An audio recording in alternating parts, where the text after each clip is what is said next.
नमस्कार सर्वांना श्री स्वामी समर्थ। मी स्वाती आपल्या स्वामीचरण या यूट्यूब चॅनलमध्ये अगदी मनापासून स्वागत करते। 22 सप्टेंबरपासून नवरात्र सुरू होती आणि या नवरात्रीमध्ये आपल्याला यावेळेस 9 दिवस न येता ही नवरात्र 10 दिवस आली आहे। ती विजयादशमी ही 2 ऑक्टोबरला आहे, त्याच्यामुळे आपल्याला नवरात्रीचे हे 10 दिवस मिळत आहेत। तर या काळामध्ये आपल्याला आपल्या कुलदेवीची सेवा करायची आहे। मध्ये आपल्याला दुर्गा सप्तशती ग्रंथाचं 14 पाठ करायचे आहेत। तर हेच आपल्याला हा ग्रंथ कसा वाचायचा, कुणी वाचायचा, कुठल्या नियमांचं पालन करायचं आणि हा ग्रंथ वाचल्याने काय फायदे होतात हेच मी आपल्याला या व्हिडिओमध्ये सांगणार आहे। तर नवरात्रीमध्ये आपले देवी तत्व हे खूप जागृत झालेलं असतं आणि आपण आपल्या घरामध्ये आपल्या कुलदेवीची सेवा करणं हे अनिवार्य आहे। हे प्रत्येकाने केलं पाहिजे, जरी आपल्या घरामध्ये घट बसत असतील किंवा नसतील तरी पण आपण आपली ही अशी कुलदेवीची सेवा करायची आहे। आणि दुर्गा सप्तशती ग्रंथाचा आपल्याला 14 पाठ या काळामध्ये करायचे आहेत। हा स्वामी समर्थ केंद्रामध्ये तुम्हाला हा ग्रंथ मिळून जाईल। हा दुर्गा सप्तशती ग्रंथ आहे, मराठी प्राकृत आहे आणि वाचायला अगदी सोपा आहे। हा वाचण्यासाठी आपल्याला 2 तास लागतात। जर तुम्ही नवीन असाल तर तुम्हाला 2 ते सव्वा 2 तासामध्ये हा ग्रंथ वाचून होतो। तर आपल्याला अशा या ग्रंथाचे 14 पाठ करायचे आहेत।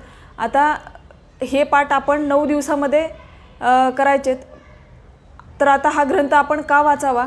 बघा, आपल्या प्रत्येकाच्या कुळाचं रक्षण करायचं काम हे कुलदेवी आणि कुलदैवत करत असतं। तर नवरात्रमध्ये आपल्याला आपल्या कुलदेवीची सेवा करायची असते।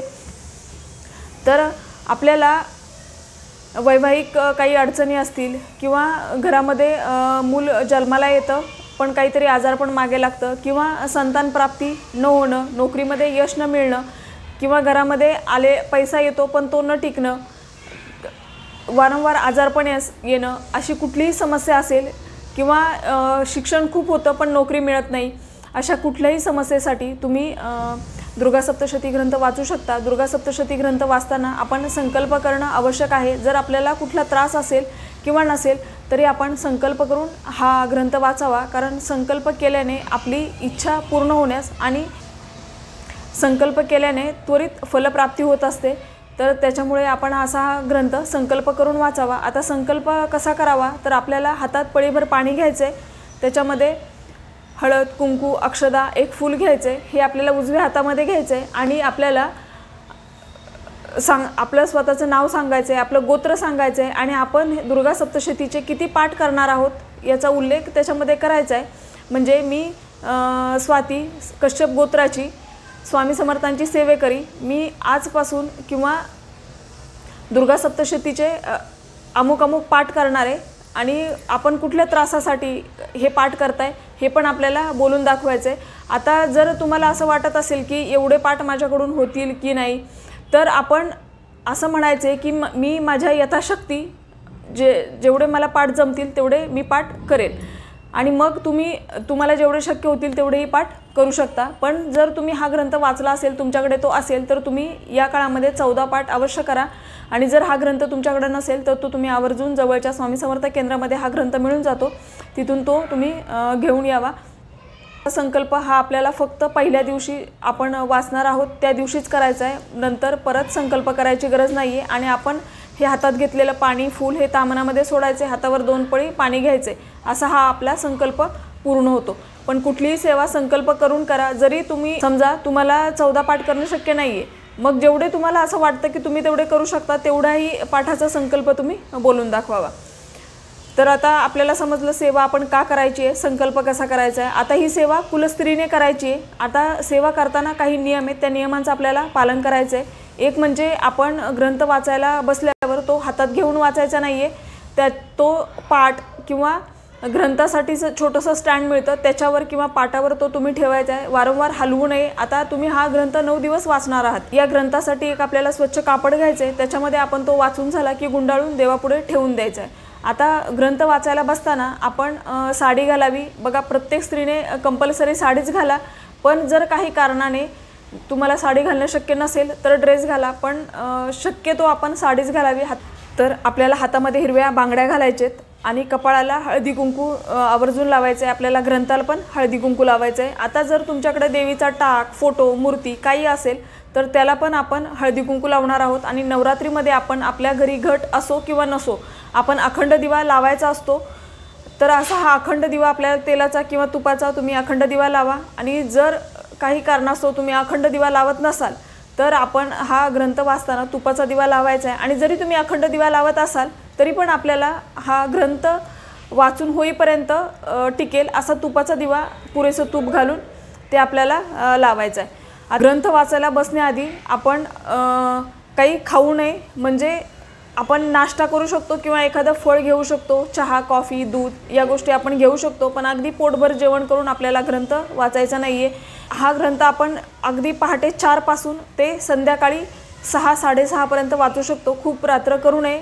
तुम्ही पहाटेपासून दिवसभरामध्ये हा ग्रंथ कधीही वाचू शकता। एका दिवसामध्ये तुम्ही तो कितीही वेळा वाचू शकता। आता एकदा वाचायला बसलं की आपल्यासोबत थोडंसं पाणी घेऊन बसायचं, कारण हा ग्रंथ मनामध्ये वाचायचा नाही आहे, थोडंसं मोठ्या आवाजामध्ये आपल्याला हा ग्रंथ वाचायचा आहे, जेणेकरून तो आपल्याला ऐकायला येईल आणि आपल्या आजूबाजूला किंवा आपल्या घरामध्ये इतर लोक असतील तर त्यांना पण तो ऐकू येईल अशा आवाजामध्ये अगदी लयबद्ध आपल्याला हा ग्रंथ वाचायचा असतो। आपण वाचायला बसलो, थोडंसं पाणी घेऊन बसायचं आणि आपल्याला मध्ये जर तहान लागली तर आपण थोडं थोडं पाणी प्यायचे, खूप जास्त पाणी प्यायचं नाही, कारण आपल्याला हा ग्रंथ पूर्ण होईपर्यंत उठता येणार नाही आहे। एकदा आपण वाचायला बसलं की उठायचं नाही आहे। अशी वेळ बघूनच आपल्याला ग्रंथ वाचायला बसायचे की ज्या वेळेत आपल्याला उठावं लागणार नाही। आता या ग्रंथ वाचण्यासाठी 2 ते सव्वा 2 तास आपल्याला लागतात।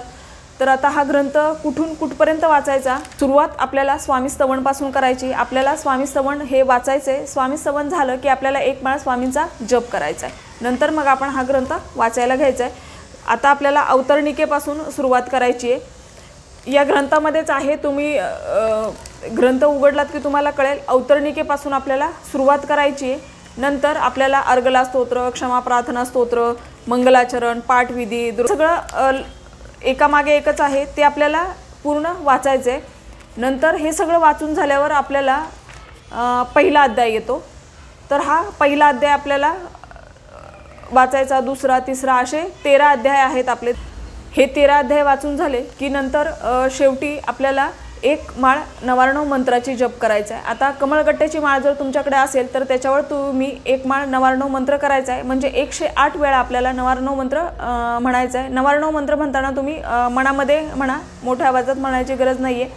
त्याच्यानंतर आपल्याला तंत्रोक्त देवी सूक्त, प्राधानिक रहस्य, वैकृतिक रहस्य, मूर्ती रहस्य आणि देव्यापराध क्षमापण स्तोत्र इथपर्यंत आपल्याला वाचायचं आहे। म्हणजे हा ग्रंथ सुरुवातीपासून शेवटपर्यंत आपल्याला वाचायचा आहे। जेव्हा आपण सुरुवातीपासून शेवटपर्यंत वाचतो तेव्हा आपला 1 पाठ पूर्ण होत असतो। अशा आपल्याला या नवरात्रीच्या 9 दिवसामध्ये 14 पाठ करायचे। आता शेवटी देव्यापण क्षमापण स्तोत्र आहे, तर हे स्तोत्र वाचताना आपल्याला हात असे जोडायचेत आणि मग ते स्तोत्र वाचायचं। ते स्तोत्र यासाठी आहे की जर हे पाठ वाचताना आपल्याकडून चूक होते, जांभळी येते किंवा मध्ये शिंक येते किंवा ग्रंथाचं वाचन करताना एखादा शब्द आपल्याकडून चुकतो, तर हा पाठ करताना आपल्याकडून ज्या चुका झाल्या त्याची आपल्याला माफी मागायची असते, म्हणजेच ते क्षमापण स्तोत्र हे शेवटी आहे पुस्तकामध्ये। ते वाचताना फक्त आपल्याला हात जोडायचेच। अशा पद्धतीने आपल्याला असा दुर्गा सप्तशतीचा 1 पाठ करायचा आहे। असे आपल्याला 14 पाठ करायचे आणि योगायोगाने यावेळेस बघा नवरात्रीचे 10 दिवस आलेत, त्यामुळे आपल्याला हे 14 पाठ करणं अजून सोपं झालंय। आता 14 पाठ कसे करायचे, पहिल्या दिवशी घटस्थापना असते, त्या दिवशी आपली थोडी धावपळ असते, तर त्या दिवशी तुम्ही 1 पाठ केला तरी चालेल। आता दुसऱ्या दिवशी तुम्ही 2 पाठ करू शकता, 3 पाठ करू शकता। तिसऱ्या दिवशी तुम्हाला शक्य झालं तर 1 पाठ करा, 2 पाठ करा। म्हणजे या 10 दिवसामध्ये आपल्याला 14 पाठ पूर्ण करायचे। किती एका दिवसामध्ये 2 करा, 1 करा, 3 करा, म्हणजे ज्या दिवशी तुम्हाला जास्त वेळ मिळेल त्या दिवशी तुम्ही जास्त पठण करा। पण आपल्याला एका वेळेस 1 पाठ पूर्ण करायचा आहे, म्हणजे असं नाही की आज 1 पाठ केला आणि मग अर्धा करते आज आणि अर्धा करते उद्या, असं आपल्याला करायचं नाही आहे। एकदा आपल्याला बसल्यावर एकाच बैठकीमध्ये आपल्याला पूर्ण पाठ करायचा आहे, मध्येच उठायचं नाही आहे वाचन करताना। असं मग तुम्ही वेळ बघून हा पाठ करा। आता सकाळी जर तुम्ही पहाटे 1 पाठ केलात तर नंतर 10 वाजता 11 वाजता तुम्ही दुसरा पाठ करू शकता। अगदी जेवण केल्यावर आपल्याला दुपारी लगेच पाठ करायला बसायचं नाही आहे। जर तुम्ही लवकर जेवण होत असेल तर 3-4ला तुम्ही दुसरा पाठ करा।